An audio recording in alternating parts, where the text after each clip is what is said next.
हमारी संस्कृति धर्म ग्रंथों में साधु संतों ने सूर्यास्त के बाद बेवजह कहीं भी घूमने से मनाही की हुई है। वजह एक ही है, रात के अंधेरे में बुरी शक्तियों का संचार होता है। कब, कहाँ, कौन से रास्ते पर, कौन सी गली में, किस स्थान पर कौन सी शक्ति सामने आकर खड़ी हो जाए कह नहीं सकते। दोस्तों, कई लोगों ने किसी जगह के बारे में आपको अपनी आपबीती सुनाई ही होगी। दूसरे लोगों को उसी स्थान पर ऐसा कोई अनुभव नहीं होता और इसी वजह से कई लोग उनकी कहानियों पर विश्वास नहीं करते। पर ऐसी शक्तियों का संचार वायु में होता है और इसकी कल्पना हम सामान्य मनुष्य नहीं कर सकते। सागर की दोस्त की आज हल्दी सेरेमनी थी। सागर, वीरेंद्र और शैलेश, ये 3 पक्के दोस्त। शैलेश की आज हल्दी सेरेमनी थी। सागर, वीरेंद्र बहुत ही खुश थे। अपने दोस्त के हल्दी पर रात को धमाल करेंगे, ऐसा इन दोनों ने पहले से ही तय किया हुआ था। शैलेश भी इन दोनों का बड़ी बेचैनी से इंतजार कर रहा था।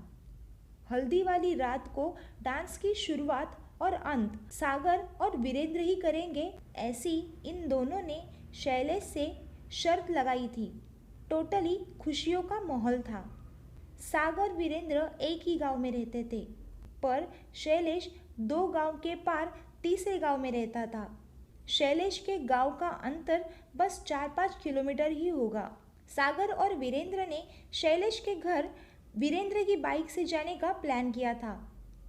आज सागर बहुत ही अच्छी तरह तैयार हुआ और वीरेंद्र की राह देखने लगा। हल्दी में जाने का समय हो चुका था, पर वीरेंद्र अभी तक बाइक लेकर आया नहीं था। वीरेंद्र ने काफ़ी देर की हुई थी। गुस्से के मारे सागर के माथे पर रुद्र प्रकट हुए। आखिरकार सागर ने वीरेंद्र को कॉल किया। वीरेंद्र ने फ़ोन उठाया और बोला, हेलो सागर, हाँ बोल। सागर ने कहा, हेलो वीरू, बोल। क्या बोल? हल्दी में नहीं जाना क्या तुझे? तुझे नहीं आना तो ऐसा बोल दे, मैं खुद चला जाऊंगा। वीरेंद्र बोला, अरे मेरे भाई, गुस्सा छोड़ दे। गुस्सा क्यों करता है? अभी मैं आधे रास्ते में ही हूँ। यार, क्या तू भी कितना गुस्सा करता है? सागर ने कहा, अच्छा तो जल्दी आना। तुझे शर्त पता है ना, डांस की शुरुआत और अंत हम ही करेंगे, तो जल्दी आ जा। मैं तेरी यहाँ पर राह देख रहा हूँ, जल्दी आना। ऐसा कहकर सागर ने कॉल कट की और अपना व्हाट्सएप ओपन किया। सागर ने व्हाट्सएप में कुछ मैसेजेस चेक ही किए थे कि तभी सामने से वीरेंद्र बाइक लेकर आया। अपना मोबाइल सागर ने अपनी पैंट की जेब में डाला और जल्दी से जाकर वीरेंद्र के पीछे बाइक पर बैठ गया। वीरेंद्र की पीछे एक छोटी सी थपकी देकर सागर बोला, चल वीरू, गाड़ी भगा जल्दी, 6 बज गए मेरे भाई। उसी समय बाइक की आवाज़ सुनकर सागर के पिताजी बाहर आए। सागर के पिताजी ने कहा, बाबू जा रहे हो, पर घर जल्दी आना। यहाँ वहाँ घूमते मत रहना और टाइम पास मत करना। मेरे बोल तुझे लेक्चर लगेंगे, पर तुम्हारे भले के लिए ही बोल रहा हूँ। जल्दी आना, समझे ना? सागर दबी सी आवाज़ में बोला, हाँ पिताजी, मैं जल्दी आऊँगा। अब मैं जाता हूँ। सागर के पिताजी ने कहा, तुझे कितनी बार कहा है, जाता नहीं आता हूँ कहना चाहिए। कब सीखेगा तू? तेरे दिमाग में तो बस आलू प्याज ही भरे हुए हैं। सागर ने कहा, सॉरी पिताजी, आता हूँ। सागर ने वीरू के कान में धीरे से कहा, ए वीरू, मेरे भाई, मुझे बचा ले। मेरे भाई जल्दी निकल यहाँ से, नहीं तो और भी कुछ मुझे सुनना पड़ेगा। वीरेंद्र ने गाड़ी शुरू की। अगले 10-15 मिनट में दोनों शैलेश के घर पहुंच चुके थे। पहले उन दोनों ने अपनी जिगरी दोस्त शैलेश से मिल लिया, कुछ गपशप कर ली। शादियों में और हल्दी में अक्सर नॉनवेज का खाना होता ही है। डांस के लिए अभी शुरुआत नहीं हुई थी, इसलिए वीरेंद्र और सागर खाना खाने चले गए। नाचने में बहुत एनर्जी लगने वाली थी, इसलिए इन दोनों ने दबाकर खाना खाया। हल्दी डांस रात 8-9 बजे शुरू होने वाला था। तब तक सागर और वीरेंद्र बाहर कुर्सियों में बैठकर गपशप करने लगे। फिर 8-9 बजे डांस शुरू हुआ। देर रात 1:30-2 बजे तक डांस चलता रहा। आखिर डांस खत्म करने के बाद बाइक स्टार्ट करके दोनों अपनी घर की ओर चल पड़े। सागर और वीरेंद्र एक ही गांव में रहते थे, पर दोनों के घर एक दूसरे के विपरीत दिशा में थे। गांव में घुसते ही पहले वीरेंद्र का घर आता था और बाद में कुछ अंतर पर सागर का। इसलिए वीरेंद्र पहले सागर को उसके घर छोड़कर फिर बाद में अपने घर जाने वाला था। दोनों गपशप कर रहे थे।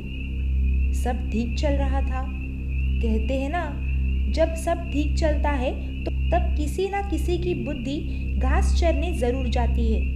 आ बैल मुझे मार, ऐसी परिस्थिति कभी ना कभी हो ही जाती है। वीरू ने कहा, यार सागर, घर जाने से पहले सिगरेट पी लेते हैं। मुझे बड़ी तलब लगी है, बस 5 मिनट लगेंगे। सागर ने कहा, क्या यार तू भी, चल ना, देख गांव सामने ही है, बस कुछ मिनट लगेंगे। वो देख बस स्टैंड भी सामने ही है, चल ना, घर ही चलते हैं, बहुत देर हो चुकी है, पापा की डांट भी पड़ेगी मुझे। वीरू ने कहा, अरे यार इतनी देर तो हो ही चुकी है ना, तो उसमें और 2 मिनट सही। पहले तुझे घर छोड़ दूंगा और फिर मैं अपने घर चला जाऊंगा, पर पहले सिगरेट पी लेते हैं ना, फिर घर चलते हैं। इतना कहकर वीरू ने बाइक रोक दी। बाइक गांव में ना ले जाकर बस स्टैंड के सामने ही पार्क कर दी। गांव का बस स्टैंड गांव के रास्ते से बस 7-8 मीटर ही दूर था। सागर वीरू बाइक का सहारा लेकर उसे चिपक कर खड़े हो गए। वीरू ने बिना समय गंवाते हुए अपने जेब से सिगरेट निकाली।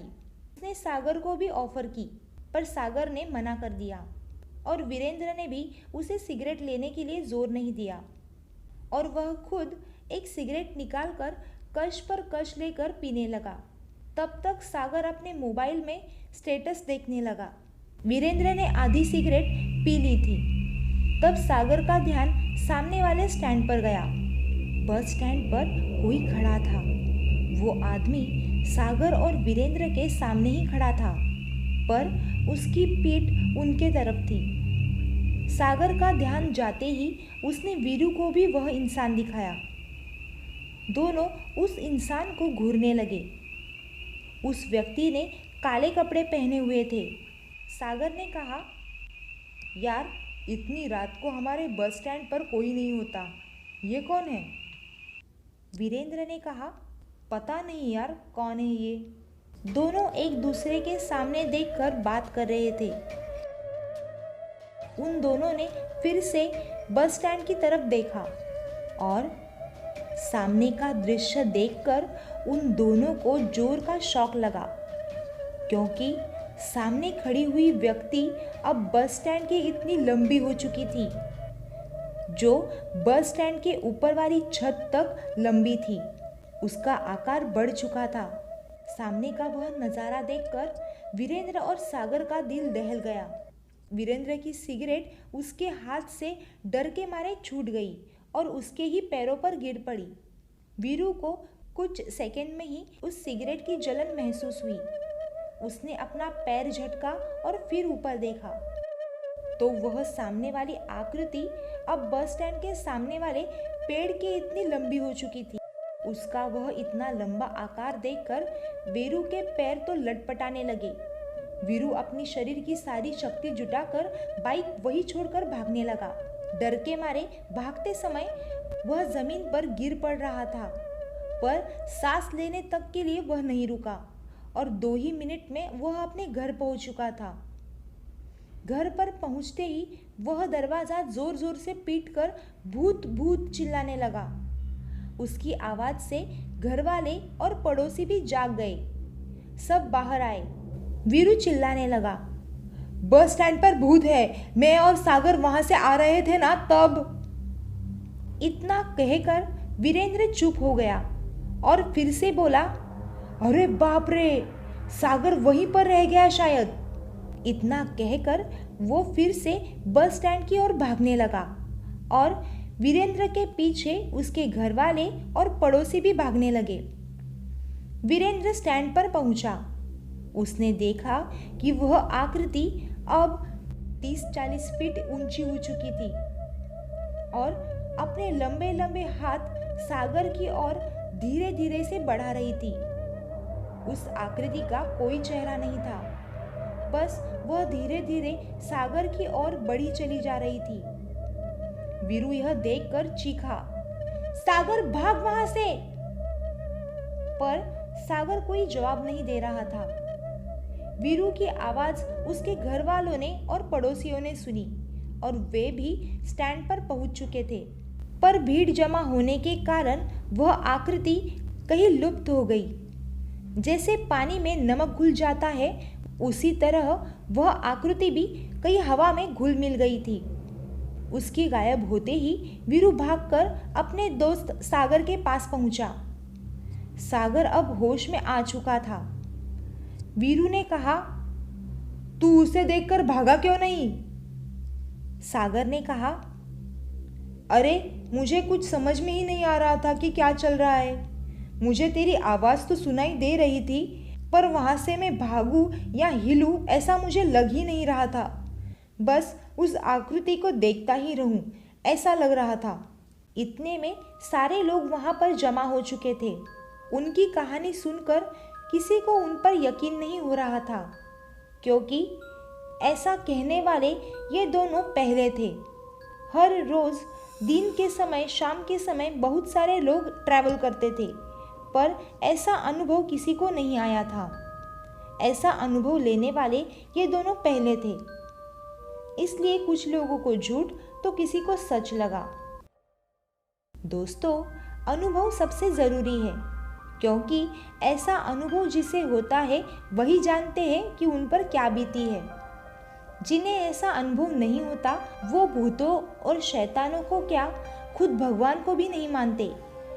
अपनी अपनी समझ और अपना अपना अनुभव है जो हमें इन बातों पर यकीन करने के लिए मजबूर करता है। तो दोस्तों, आज की कहानी बस इतनी ही। अब मैं आपको मिलूंगी एक नई कहानी और एक नई वीडियो के साथ। Take care of yourself and your family. धन्यवाद।